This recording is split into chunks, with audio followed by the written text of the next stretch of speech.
أعوذ بالله من الشيطان الرجيم بسم الله الرحمن الرحيم அஸ்ஸலாமு அலைக்கும் வரஹ்மத்துல்லாஹி வரகாத்துஹு. உஸ்வத்துன் ஹசனா இஸ்லாமிய மகளிர் கல்லூரியில் பேராசிரியாக பணிபுரியக்கூடிய ஆலிமா முர்ஷிதா உங்களுடன் 5 நிமிட மதரசாவிலிருந்து ஒரு சிறிய தகவலை பகிர்ந்து கொள்கிறேன். ஆரம்பமாக இஸ்லாமிய வரலாறு.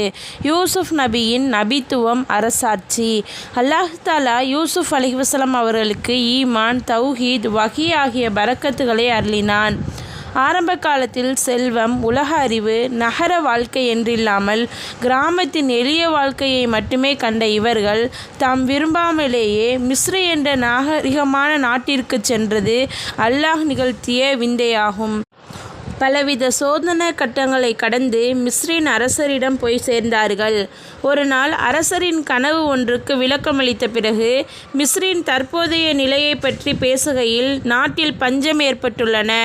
இந்நிலையில் அரசை வெற்றி பாதையில் நடத்திடவும், அழிவிலிருந்து காப்பாற்றவும், சரிவு கண்டுள்ள நாட்டின் பொருளாதாரத்தை காக்கவும் என்னிடம் சில திட்டங்கள் உள்ளன என்று யூசுப் அலைஹிஸ்ஸலாம் அவர்கள் கூறினார்கள். கனவுக்கு விளக்கமளிக்கும் திறமை, உண்மை, நேர்மை, எளிமை ஆகிய பண்புகளை கொண்ட யூசுப் அலைஹிஸ்ஸலாம் அவர்களையும் நகர முக்கியஸ்தர்களையும் அழைத்து அனைவரின் முன்னிலையில் அரசர் ஈமானை ஏற்றார். நபியின் குடும்பத்தினர் மிஸ்ரில் குடியேறினர்.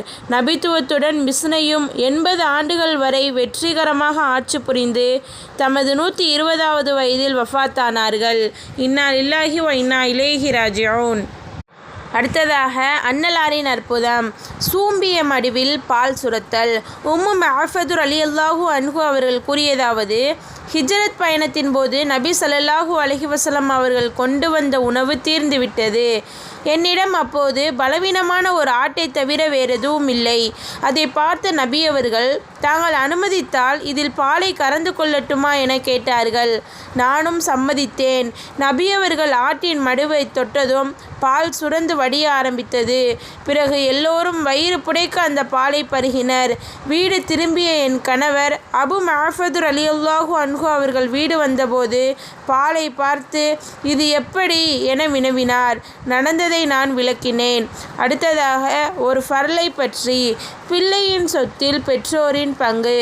குர்ஆனில் அல்லாஹ் தஆலா கூறுகிறான், தாய் தந்தை ஒவ்வொருவருக்கும் மரணித்தவர் சொத்தில் அவருக்கு பிள்ளைகள் இருந்தால் பெற்றோருக்கு 6இல் 1 பங்கு உண்டு.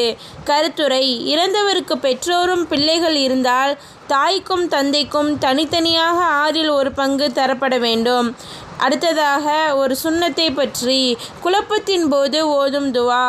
யாராகிலும் ஒருவர் ஏதாவது குழப்பத்தில் அகப்பட்டிருந்தால் இந்த துவாவை அதிகமாக ஓதவும். ஹஸ்பி அல்லாஹு லா இலாஹ இல்லா ஹுவ அலைஹி தவக்கல்து வஹுவ ரப்புல் அர்ஷில் அலீம். பொருள்: எனக்கு அல்லாஹ்வே போதுமானவன், வணக்கத்திற்குரியோன் அவனை தவிர வேறு யாரும் இல்லை, நான் அவனையே நம்புகிறேன், அவனே மாபெரும் அர்ஷின் இரட்சகனாவான். அடுத்ததாக ஒரு முக்கிய அமலின் சிறப்பு. அல்லாஹுவை தியானித்தல். அல்லாஹுவை தியானிப்பதற்காக அமர்பவர்களை வானவர்கள் சூழ்ந்து கொள்கின்றனர். அல்லாஹுவின் அருள் அவர்கள் மீது சூழ்ந்து கொள்கின்றது. அவர்களுக்கு மன அமைதி கிடைக்கிறது என நபி அவர்கள் கூறினார்கள். அடுத்ததாக ஒரு பாவத்தை பற்றி. உண்மை சாட்சியை மறைத்தல். குர்ஆனில் அல்லாஹ் தஆலா கூறுகிறான், நீங்கள் சாட்சியத்தை மறைக்க வேண்டாம். எவன் அதை மறைக்கின்றானோ நிச்சயமாக அவனுடைய இதயம் பாவத்திற்குள்ளாகிறது. இன்னும் நீங்கள் செய்வதையெல்லாம் அல்லாஹ் நன்கு அறிந்தவன். அடுத்ததாக உலகத்தை பற்றி. உலக பொருட்கள் சில நாட்களே. குர்ஆனில் அல்லாஹ் தஆலா கூறுகிறான், இவ்வுலக இன்பம் அற்பமானது, மறு உலக இன்பம் அல்லாஹுவை அஞ்சியோருக்கு மேலானது. நீங்கள் எல்லளவும் அநியாயம் செய்யப்பட மாட்டீர்கள். அடுத்ததாக மறுமையை பற்றி. சுவனத்தின் கட்டடம். சுவனத்து கட்டடத்தின் ஒரு செங்கல் வெள்ளியாகவும் மற்றொன்று தங்கமாகவும் இருக்கும்.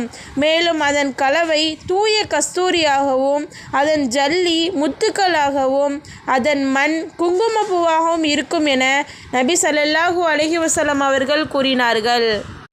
அடுத்ததாக நபி வழி மருத்துவம். காயத்திற்கு மருதாணி இடுதல். நபி ஸல்லல்லாஹு அலைஹி வஸல்லம் அவர்களுக்கு எப்போதாவது முள் குத்தினாலோ அல்லது காயம் ஏற்பட்டாலோ மருதாணி இடுவார்கள். குறிப்பு: மருதாணி கிருமிகளை கொல்லுகிறது, எரிச்சலை போக்குகிறது. மேலும் இதில் அநேக பயன்கள் இருக்கின்றன. அடுத்ததாக அன்னலாரின் அறிவுரை. அந்நிய பெண்ணை பார்க்காதீர். நபி ஸல்லல்லாஹு அலைஹி வஸல்லம் அவர்கள் அலி ரலியல்லாஹு அன்ஹு அவர்களிடம் கூறியதாவது: அலியே, ஒரு பெண்ணை திடீரென பார்க்க நேர்ந்தால் பார்வையை திருப்பிக் கொள்ளும். மீண்டும் அப்பெண்ணை பார்க்காதீர். ஏனெனில் முதல் பார்வை உம்முடையது, இரண்டாவது பார்வை ஷைத்தானுடையது. அல்ஹம்துலில்லாஹ். அஸ்ஸலாமு அலைக்கும் வரஹ்மத்துல்லாஹி வபரகாத்துஹு.